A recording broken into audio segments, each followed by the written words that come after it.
বিসমিল্লাহির রহমানির রহিম। প্রিয় 2025 সালে দাখিল পরীক্ষার্থী বন্ধুরা, আসসালামু আলাইকুম ওয়া রাহমাতুল্লাহ।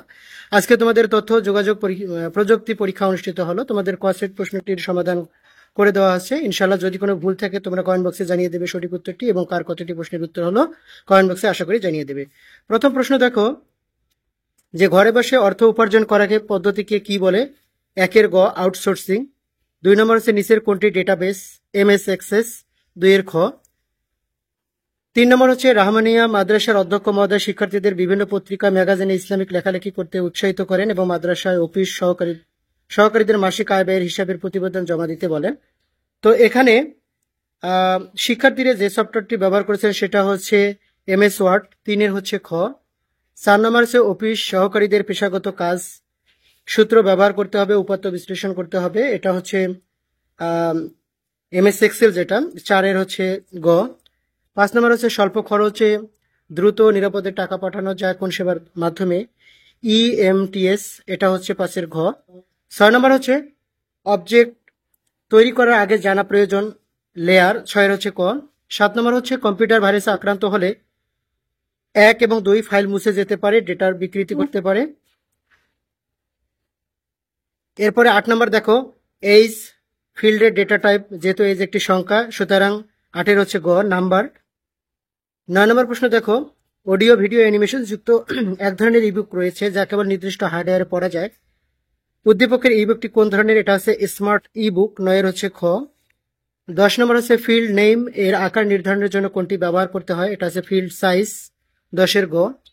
11 নম্বর হচ্ছে কোনগুলো ইন্টারনেট অ্যাক্টিভেট মাল্টিমিডিয়া? টেলিভিশন কিন্তু নয়, এটা হচ্ছে ভিডিও গেমস এবং শিক্ষামূলক সফটওয়্যার। 11 হচ্ছে গ।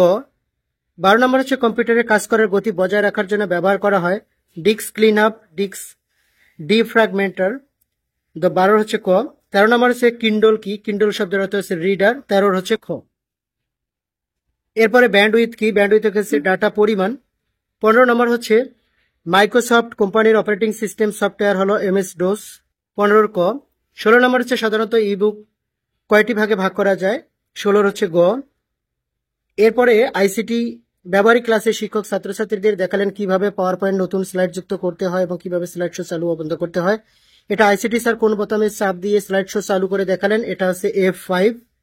18 নম্বর হচ্ছে পাওয়ার পয়েন্ট স্লাইড যুক্ত করা হয় হোম থেকে নিউ স্লাইড সিলেক্ট করে, কিবোর্ড থেকে কন্ট্রোল এম চাপলেই পাওয়ার পয়েন্ট স্লাইড যুক্ত করা হয়। 18 হচ্ছে ক।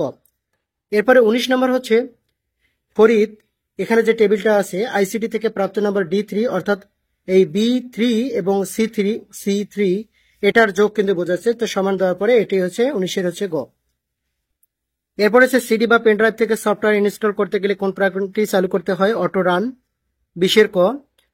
21 নম্বর হচ্ছে ডেটাবেস টেবিলে পাশাপাশি কয়েকটি কলামের সমন্বয়ে গঠিত সারিকে বলা হয় সারি। 22 নম্বর হচ্ছে স্প্রেডশিট ব্যবহারের সুবিধাগুলো, তথ্য উপাত্ত বিশ্লেষণ করা যায়, রিপোর্ট তৈরি করা যায়, হিসাব নিকাশের কাজ করা যায়। 22 হচ্ছে ঘ। 23 নম্বরটা হচ্ছে ডেটাবেস প্রোগ্রাম করে হিসাব উৎপাদনের তথ্য সহজ সংরক্ষণ করা যায়, কাঙ্ক্ষিত তথ্য খুঁজে বের করা যায়, প্রয়োজনীয় সংখ্যক রেকর্ড তৈরি করা যায়, এটাও ঠিক। 23 ঘ। 24 নম্বর হচ্ছে ডিজিটাল মাধ্যমে প্রকাশিত যে কোনো তথ্য, শব্দ, ছবিকে কি বলে? Digital content. 24 গ। এরপর হচ্ছে ডাইরেক্ট সিলেকশন টুলকে অনেক কি হিসেবে অভিহিত করে? ব্ল্যাক অ্যারো হিসেবে অভিহিত করে। 25 হচ্ছে ক। আশা করি ভিডিওটি ভালো লেগেছে। যদি ভালো লেগে থাকে চ্যানেলটি সাবস্ক্রাইব করে পাশেই থাকবে। ধন্যবাদ সবাইকে।